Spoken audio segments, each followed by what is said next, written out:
Saat Jawa berada dalam situasi perang Diponegoro tahun 1825, sebuah komunitas di sekitar Mataram mendirikan kekuasaan yang disebut Wonosobo. Kelompok ini dengan gagah melawan pasukan Belanda, seperti yang dilakukan oleh Pangeran Diponegoro. Di bawah arahan Tumenggung Joyonegoro, Wonosobo selanjutnya membentuk pemerintahan yang telah memiliki tertib sosial, politik, dan ekonomi. Sesungguhnya jauh di masa lalu, wilayah yang terdiri dari dataran tinggi ini telah memiliki kejayaan. Sebelum abad ke-10, Wangsa Sanjaya dan Sailendra sudah menancapkan kekuasaan megah di tanah Jawa. Bukti dari kebesaran mereka kini tampak dengan hadirnya gugusan candi di dataran tinggi Dieng, Borobudur, dan Prambanan. Dieng itu merupakan simbol peradaban masyarakat Jawa pada awal abad ke-7. Dieng sebagai yang disebut adalah sebagai mandala. Nah, konsepsi mandala apa? Itu adalah konsepsi yang sangat universal terhadap pembangunan peradaban baik di India maupun di Jawa ini. Nah, kemudian kenapa dipilih Dieng? Karena Dieng adalah merupakan simbol daripada mandala Meru. Meru itu adalah konsepsi filosofis baik Hindu maupun Buddha, merupakan yang artinya adalah gunung. Nah, itulah Dieng. Nah, Dieng awal katanya dari Di Hyang. Di itu arti, Hyang itu adalah yang kuasa atau para dewa. Candi di sini adalah pertama kali candi yang dibangun di tanah Jawa. Harus kamu endapkan itu. Jadilah anak bangsa yang membanggakan.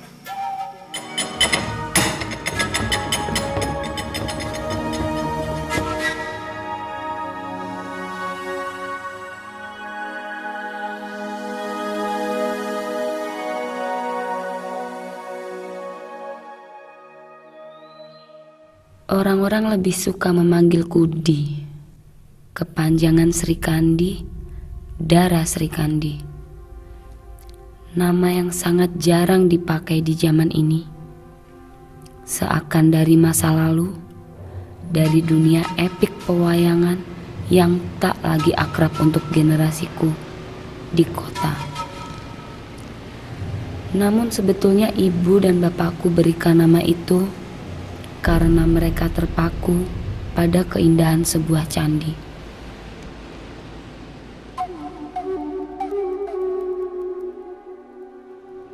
Aku sangat menghayati profesiku sebagai peragawati. Saat aku berlenggok, banyak orang menganggapku bidadari. Sebuah dunia yang sangat membahagiakan, hingga suatu saat keindahan itu sirna dan hancur.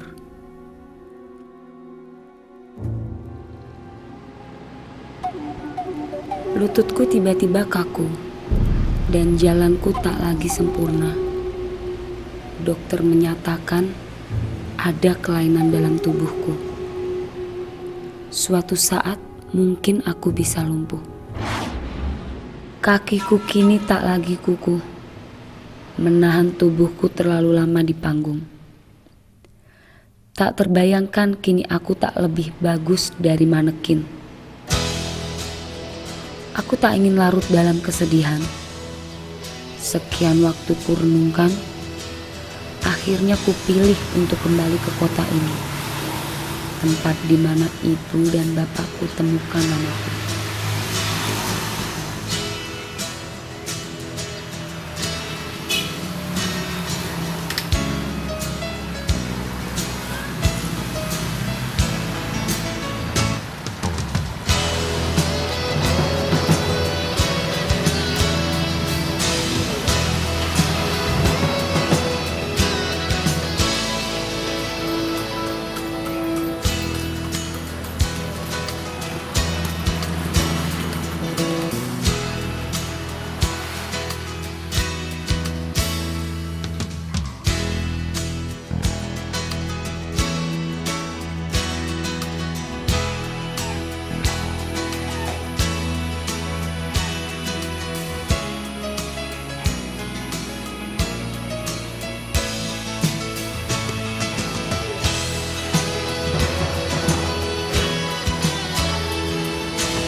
Gimana tidurmu nak? Gak kedinginan?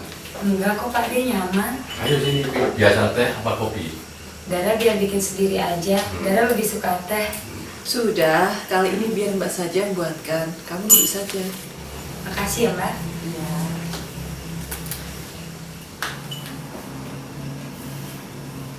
Kenapa? Nanti kalau mau berangkat sekolah, Mbak ikut nganterin ya? Untuk apa? Ya kan Dara juga pengen jalan-jalan Pak D.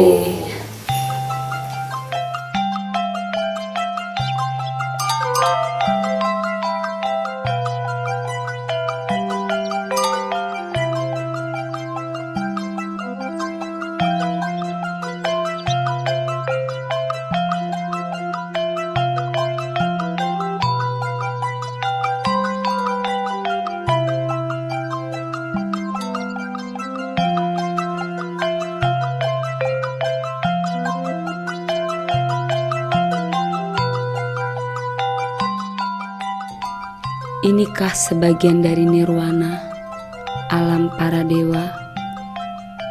Tak ada kepenatan, selalu sejuk dan bertolak belakang dari segala yang ada di kota. Apa adanya, murni, dan tanpa prasangka. Tak pernah rasanya kita harus tergesa untuk melakukan apapun.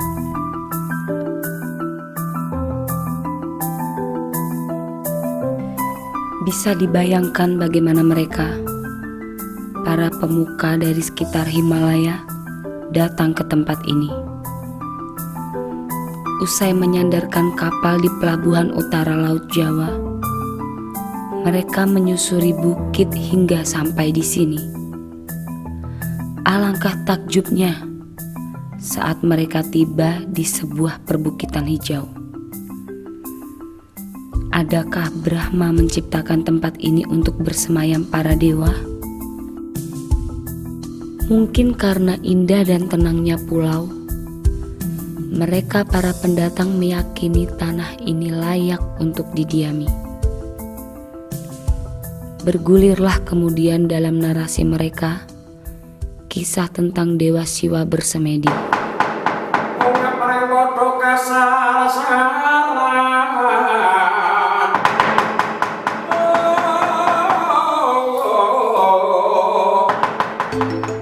Ia meminta Brahma dan Wisnu membawa puncak Gunung Mahameru ke tempat baru. Saat mereka usung, serpihan-serpihan batunya berjatuhan ke tanah. Itulah yang akhirnya menjadi gugusan gunung di Pulau Jawa. Pegunungan Dieng dipilih sebagai pemukiman pertama para pendatang dari Himalaya. Mereka pun mulai mendirikan candi sebagai petanda sukacita dan persembahan. Lahirlah Wangsa Sanjaya, sebuah wangsa mula yang berkuasa di tanah Jawa. Bu, memang Mbak Di sakit apa? Ibu juga nggak berani tanya.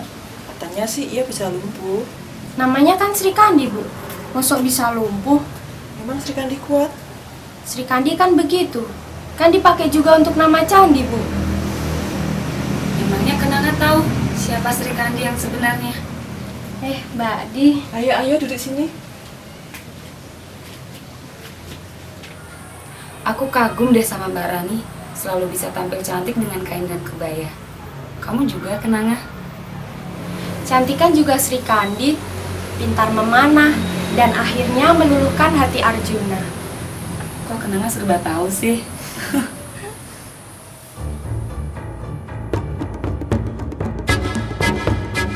Sri Kandi, ia menjadi tauladan prajurit perempuan.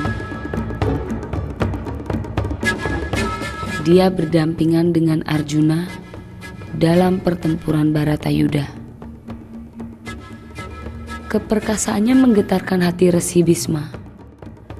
Sang resi pun akhirnya tak kuasa berdiri tegak saat puluhan anak panah Sri Kandi menembus tubuhnya.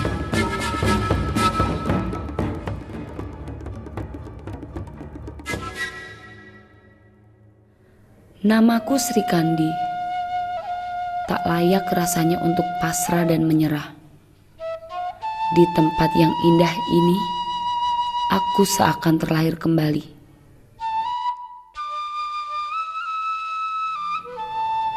Inikah tempat muasal, kehadiran para pendatang, dan melahirkan sebuah wangsa yang akhirnya menurunkan orang-orang Jawa.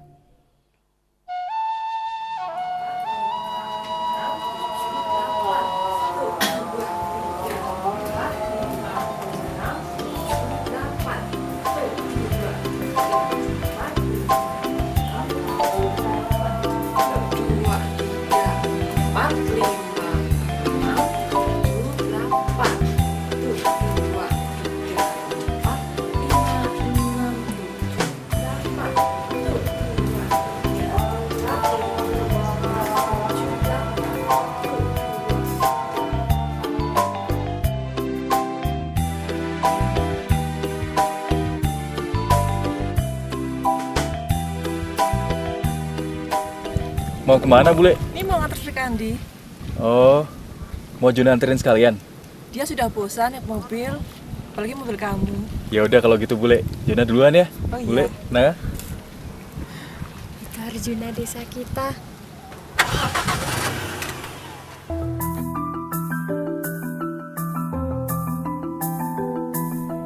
Dataran tinggi Dieng adalah daerah vulkanis. Telaga yang ada bisa berawal dari sebuah kawah yang mati. Gugusan Candi Dieng pada mulanya juga terendam air.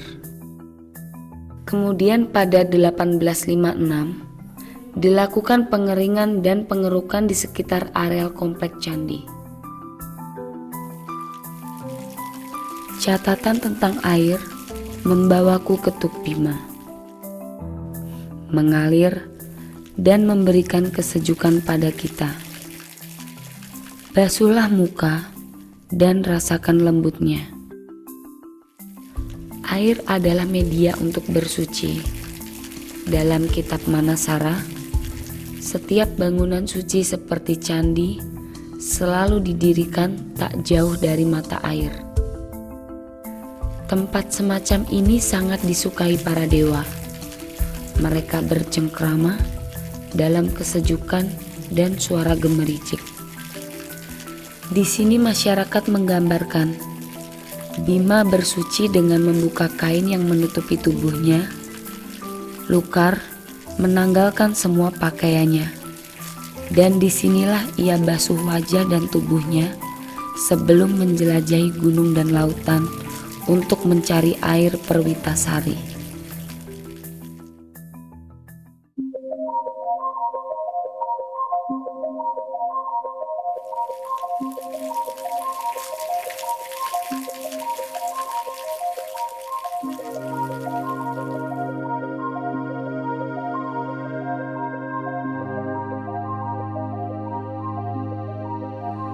Lalu kini bagi siapa yang membasuh muka di sini, wajahnya akan makin berseri dan hadirkan kemudaan. Sebuah kisah yang indah untuk dituliskan.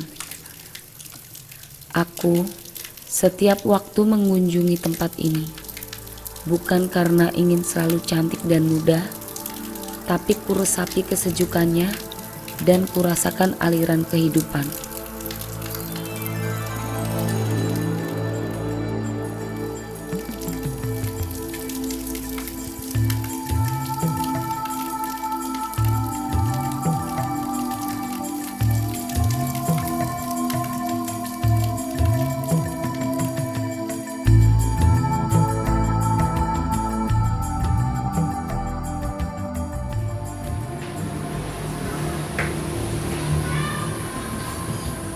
Di Sri Kandi, wanita itu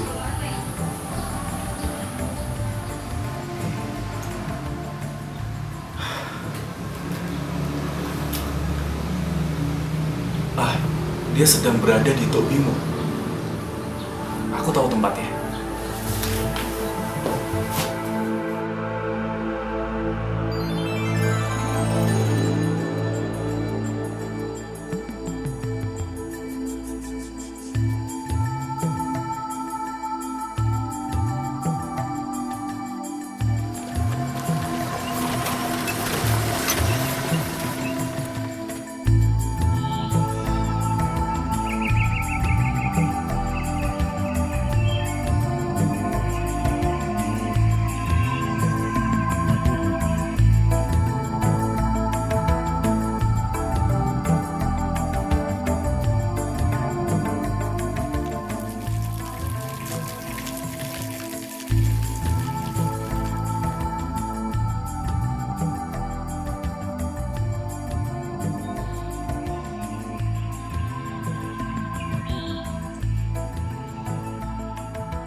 Entah kenapa bayang-bayang telaga selalu hadir dalam pikiranku kini. Hasratku berkarya justru semakin mengalir. Kakiku rasanya tak ada problem apa-apa. Hari-hari tubuhku justru semakin segar. Dan Tuk Bima dan Telaga Warna memberi energi. Juga mungkin semuanya. Tapi ku ingat sangat bagaimana sisa kaldera itu dikisahkan oleh Pak D dalam sebuah dongeng, Cupu Manik Astagina.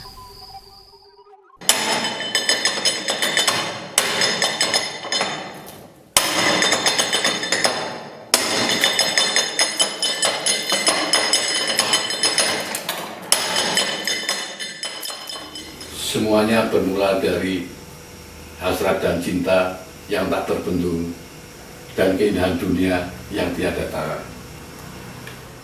Windradi yang keturunan Bathara Asmara telah melahirkan 3 orang anak, yaitu Guarsi, Anjani, dan Guarsa. Kocap kacari to. Kok semono marwoto sutai penggali iki Dewi Anjani. Kaparingan cukumane asto hina paring ngira sang Bang Bathara Surya. Aku munjene gali sang Dewi. Sapanalika semono ambuka tutup pira nang cuku. Kaget jane gali. Samusnya tutuping cupu binuka. Cahya sumunar manelahi. Tejo sumorot. Warna mabang ijo kuning lan sapanunggalanipun. Sabeting cupu wonten cahya kang hanelahi mahanani ingkang rayi Raden Warsa Raden Warsi. Kuninga miwah kepengin angrepat tonang cukmane asta gena kaget sang Dewi Anjani.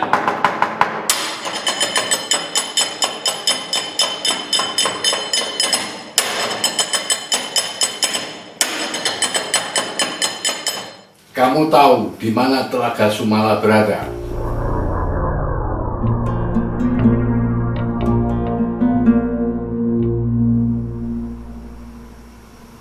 Telaga dengan air berupa-rupa warna. Telaga Warna, Mbah.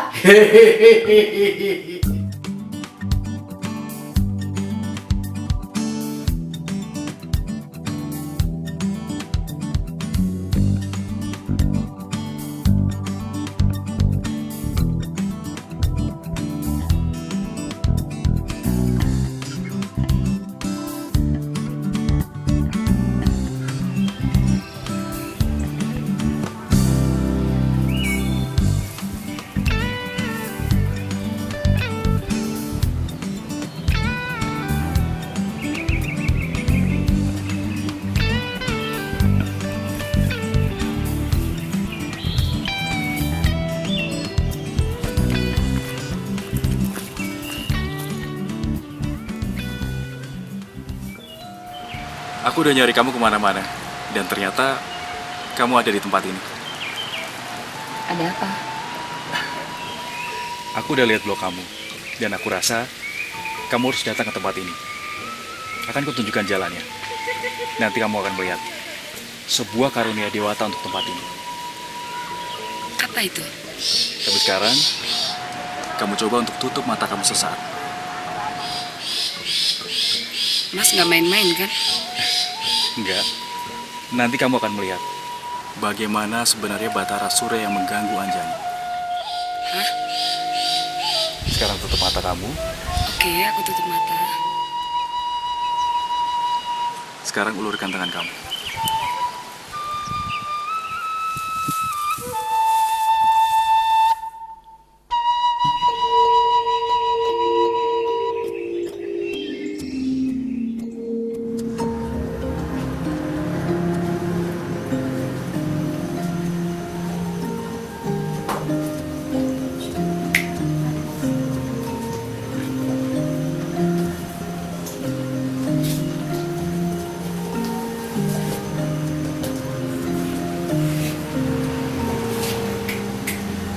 Ayo teman-teman latihan nari di depan. Ayo.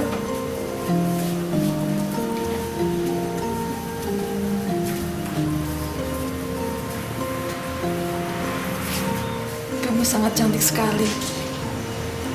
Semua yang kamu pakai sangat sempurna. Di sini aku menemukan kebaikan. Juga karena Mbak Rani dan keluarga.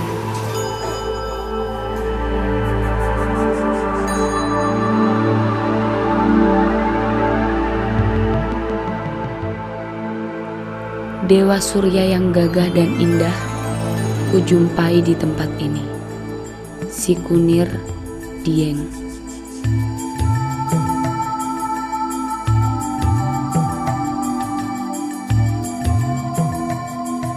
Di sini, aku merasa terlahir kembali. Apa yang ada di sini memberikan semua yang dibutuhkan untuk hidup. Makan, keindahan, dan nuansa spiritual. Tak salah kiranya orang-orang dari Himalaya datang dan menetap untuk memulai kehidupan di sini. Inilah tempat bermula. Kutetapkan, aku akan memulai dari sini. Segala kepenatan dan sakit yang kuderita tak lagi kurasa di sini.